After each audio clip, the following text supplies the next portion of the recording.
Hello, and welcome back to Gunfighter Life. As always, I am your host, Michael Melito. First and foremost, I'm a Christian. I don't apologize for it. God is number one. I want to recognize that in everything that I do, and this podcast is no different. In addition to that, I'll roll into a quick bio and into the topic. Grew up hunting and fishing and shooting in the southeastern United States. I joined the Marine Corps at 17. Did a couple of combat tours in Iraq. After my combat tours, I was an urban warfare instructor and desert warfare instructor for the United States Marine Corps under Mojave Viper. I also was in law enforcement. I worked for LAPD. I was a regular patrol police officer, and I worked some more specialized assignments. I've also served in the United States Army, both full-time and part-time National Guard. I have been a private contractor for a 3-letter government agency I won't specify. I've also been the commander of a tactical team in a large metropolitan area where our primary job was to stop active shooters.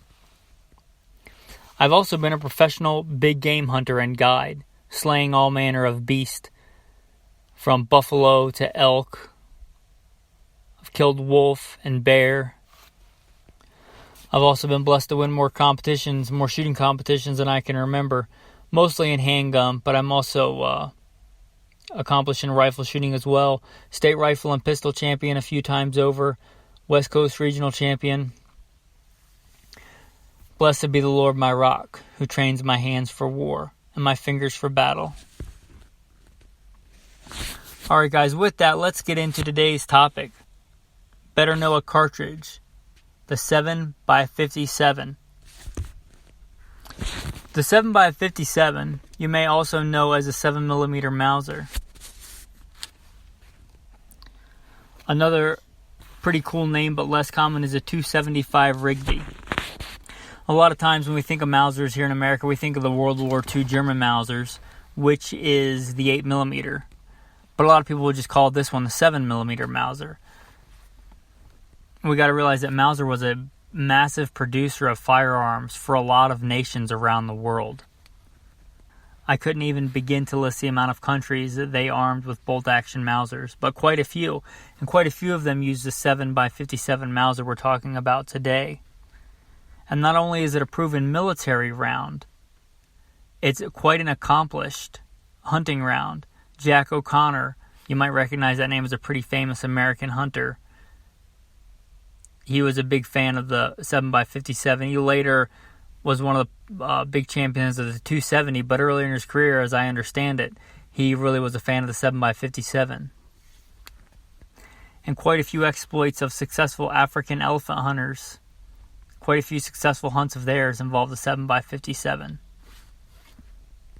which we might think of as small for an elephant by today's standards, but from what I've read, quite a few elephants have fallen in the dust and given their death trumpet due to the 7x57 Mauser. It lends itself quite well to hunting, which I think is what has kept it going today. The 7x57 Mauser was developed way back in 1898 from what my Hornady reloading manual says. It's a pretty modern cartridge. For one made in the 1800s, meaning it doesn't have a rim or anything like a 30-30. The Germans were really kind of the pioneers of that, and we kind of, whether we want to admit it or not, kind of borrowed some of their technology when we designed the 30-06, or the 30-03 before it became the 30-06.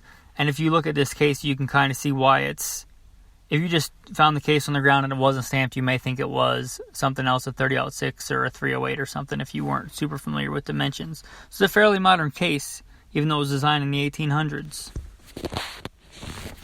According to my Hornady reloading manual, it says it's only slightly less powerful than the 270 Winchester and the 280 Remington and the 284 Winchester.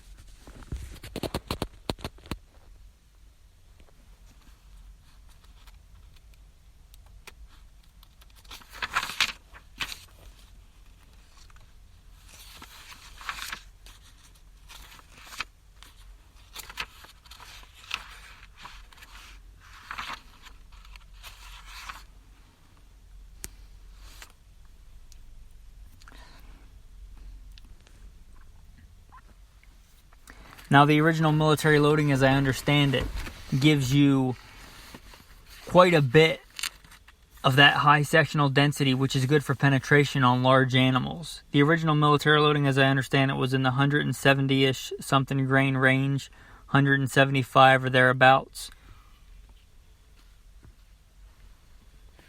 which gives you a sectional density of 0.310. And sectional density, if that's too nerdy a term, just really means the bullet's ability to penetrate and its ability to penetrate well.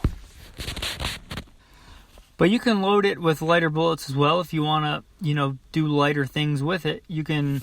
My Hordini reloading manual loads all the way down to 100 grain bullets, which would be great for varmint hunting or great for a lot of other things.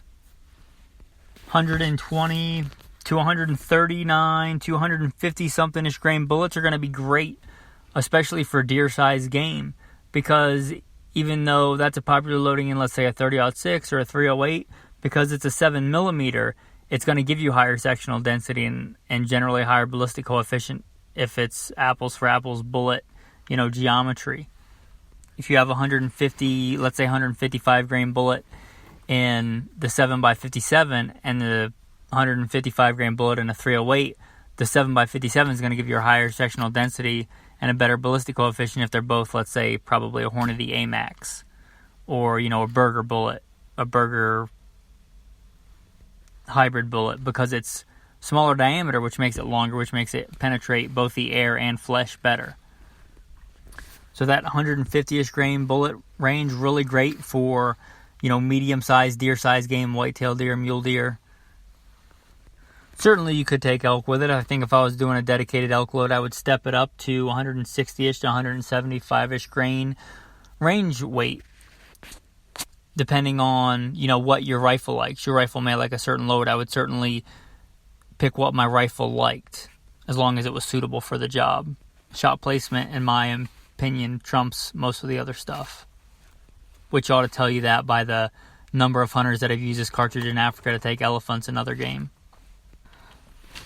So what's its practical use and purpose today with all these other cartridges? Well, maybe you're the kind of guy that is into military surplus. The 8mm German Mausers are kind of coveted and quite expensive nowadays. Or at least they can be. And the 7x57s, a lot of people prefer those to the 8mm Mausers. They're probably, if they're the same weight, going to be a softer shooter. They're going to be adequate for anything in North America game-wise.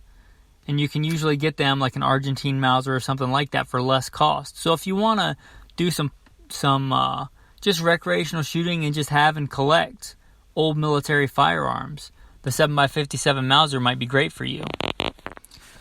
Or decades ago, it was kind of the thing to sporterize old Mausers because they were super cheap. And maybe you find one at a gun show that's been sporterized, that somebody really put a lot of TLC into transforming it into a hunting gun. And maybe you just want something with some character. It'd be great for that too. Or maybe you want a new rifle. They still make plenty of new rifles chambered in this cartridge because a lot of people really love it. It kind of has one of those followings that people just really like. It's a mild recoiling, good, big game cartridge. So something like the Ruger number 1, they still make that single shot rifle, and I think it's even labeled 275 Rigby. Kind of harkens back to like an African, hunting rifle. And you can still get those. Maybe you just want something different than, a Walmart Remington 700, 308, 30-06. There's nothing wrong with those. There's certainly nothing wrong with those. But maybe you just want something different. Maybe you want to find something at a gun show or used or on Gunbroker with a beat-up wood stock and some character in 7x57 Mauser. Maybe you want a brand new, beautifully blued, wonderfully finished Ruger number 1 and 275 Rigby. Maybe that's your thing. Maybe that's your style. Maybe you just have a soft spot for the classic old war horses, like the 4570 or a 3040 Krag or a 7x57 Mauser. With that, guys, I hope you've learned something about the 7x57 Mauser. I hope this podcast has been helpful. If you like this content and want to support it, please consider going to goodshepherdtraining.com. You can scroll down at the bottom. There's a link for Patreon. Again, it's goodshepherdtraining.com. If you like this podcast, you may also like the Alpha Male podcast. And if you care about the really important stuff, Simple Man Sermons, the preachings of a simple man called by God to share the good news of Jesus Christ. If you want to contact me, if you have any questions or anything like that, again, goodshepherdtraining.com. With that, guys, I'll say thanks and have a blessed day.